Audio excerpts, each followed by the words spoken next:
राजस्थान के श्रीगंगानगर में 79 साल की बुजुर्ग महिला की हत्या के मामले में पुलिस ने खुलासा कर दिया है। हत्यारा कोई और नहीं था बल्कि पोता ही निकला। पुलिस की गिरफ्त में खड़े शख्स को गेमिंग की लत थी। यही वजह है कि इसने मौका पाकर न केवल अपनी दादी की हत्या की बल्कि घर में रखा 18,000 नगद और सोने चांदी के आभूषणों पर अपना हाथ साफ कर दिया। सबसे हैरानी की बात यह है कि इस वारदात के बाद इसी शख्स ने बदमाशों पर घर में हुई लूट और हत्या का मुकदमा दर्ज कराया था। मामले के खुलासे के लिए पुलिस ने कई सीसीटीवी रिकॉर्ड खंगाले। जब कुछ नहीं मिला तो मनीष नाम के शख्स से कड़ाई से पूछताछ की तो वो टूट गया और अपना गुनाह कबूल कर लिया। दादी की हत्या करने के पीछे पोते मनीष का कोई और मकसद नहीं बल्कि पैसों की तंगी थी। पोता मनीष गेमिंग ऐप पर पैसे लगाता था जिसको दादी अक्सर डांटती थी। बेंगलुरु में एक महिला ने आर्थिक तंगी और घरेलू समस्याओं से परेशान होकर आत्महत्या करने की कोशिश की। महिला का अस्पताल में इलाज चल रहा है। महिला ने सबसे पहले अपनी 1.5 साल की बेटी को जहर खिलाया और उसके बाद खुद भी सुसाइड करने की कोशिश की। बच्ची की तो मौत हो गई लेकिन महिला किसी तरह बच गई जिसका अस्पताल में इलाज चल रहा है। इधर बच्ची के पिता लोकेश की शिकायत के आधार पर पुलिस ने महिला के खिलाफ हत्या का मामला दर्ज कर लिया है। फिलहाल मामले की जांच जारी है। यूपी के गाजियाबाद में गहने के शोरूम में लूटपाट करने वाले 2 आरोपियों को पुलिस ने एनकाउंटर के बाद गिरफ्तार कर लिया। इन आरोपियों ने ब्लिंकिट और स्विगी के डिलीवरी बॉय जैसे कपड़े पहनकर ज्वेलरी शोरूम में लूटपाट की थी।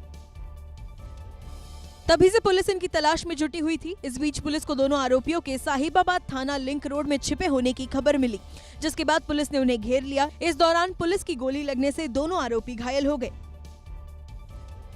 पुलिस के मुताबिक आरोपियों ने लूट का माल बिहार ले जाकर बेच दिया था। पुलिस ने आरोपियों के पास से 50,000 रुपए और कुछ गहने भी बरामद कर लिए। ये आरोपी 24 जुलाई को ब्रिज विहार इलाके में स्थित गहने की एक दुकान में ब्लिंकिट और स्विगी के डिलीवरी बॉय बनकर दाखिल हुए और वहां से लाखों के गहने लूटकर फरार हो गए थे।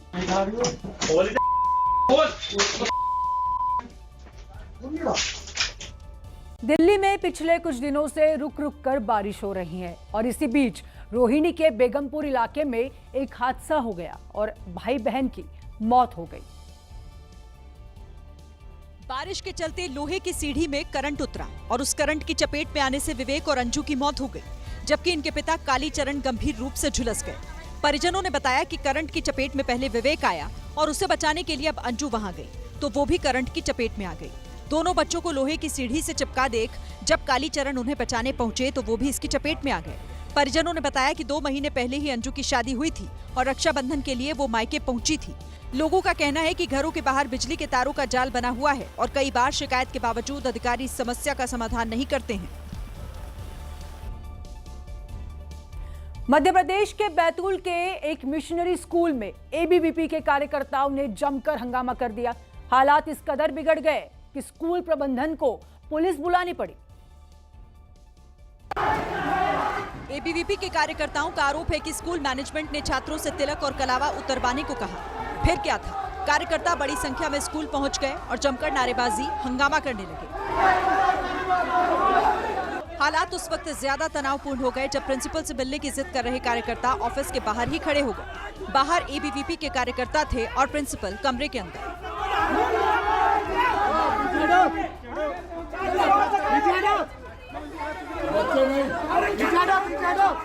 काफी देर तक इसी तरह के हालात बने रहे। इस बीच स्कूल मैनेजमेंट और कार्यकर्ताओं की भी झड़प हो गई। करीब 3 घंटे के बाद स्कूल प्रबंधन ने मामले पर सफाई दी, तब जाकर कहीं मामला शांत हो पाया।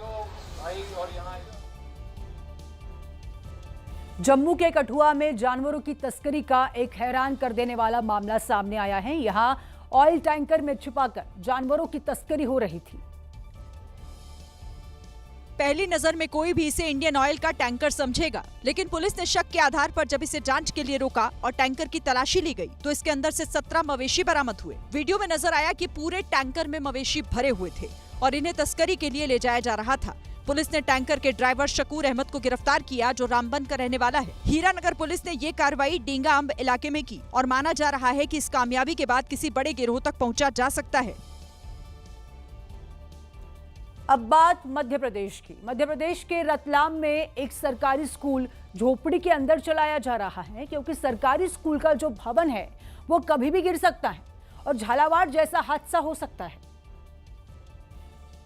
ये रतलाम के फूफीरोडी गांव का प्राइमरी स्कूल है। स्कूल की बिल्डिंग की हालत ऐसी है कि कभी भी कुछ भी हो सकता है।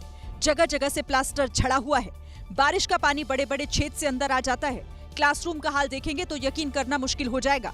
और नतीजा ये है कि अब ये सरकारी स्कूल सामने बनी एक झोपड़ी में चलाया जा रहा है, क्योंकि टीचर्स को डर है कि अगर कोई हादसा हुआ तो जान पर मुसीबत आ सकती है। पिछले 1 महीने से ही झोपड़ी में सरकारी स्कूल का संचालन हो रहा है। यूपी में स्कूलों के मर्जर पर इन दिनों सियासी महाभारत छिड़ गई है। इसी बीच उन्नाव जिले से एक ऐसा स्कूल सामने आया है जिसकी हकीकत जानकर आप भी चौंक जाएंगे।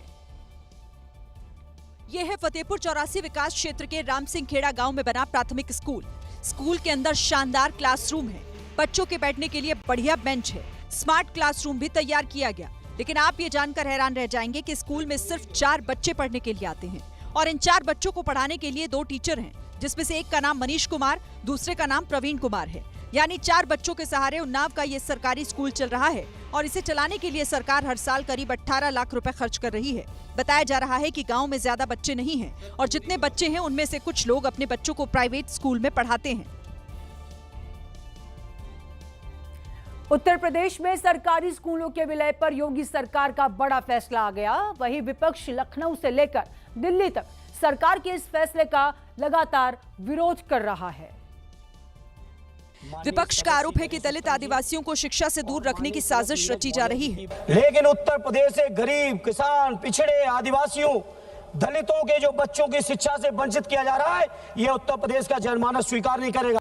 दरअसल सरकार के इस फैसले के मुताबिक अब 1 किलोमीटर से ज्यादा दूरी पर मौजूद कोई भी स्कूल अब मर्ज नहीं होगा। इसके अलावा जिन स्कूलों में छात्रों की संख्या 50 से ज्यादा है उनका भी विलय नहीं किया जाएगा। प्री प्राइमरी में 30 छात्रों पर एक शिक्षक और अपर प्राइमरी में 35 छात्रों पर एक शिक्षक के मानक को फॉलो करते हुए पेयरिंग व्यवस्था लागू की गई है। उत्तर प्रदेश कोई पहला प्रदेश नहीं है जो इस पेयरिंग की प्रक्रिया के साथ में आगे बढ़ रहा है। पूर्व में भी कई प्रदेशों में इसको मेंशन किया गया है।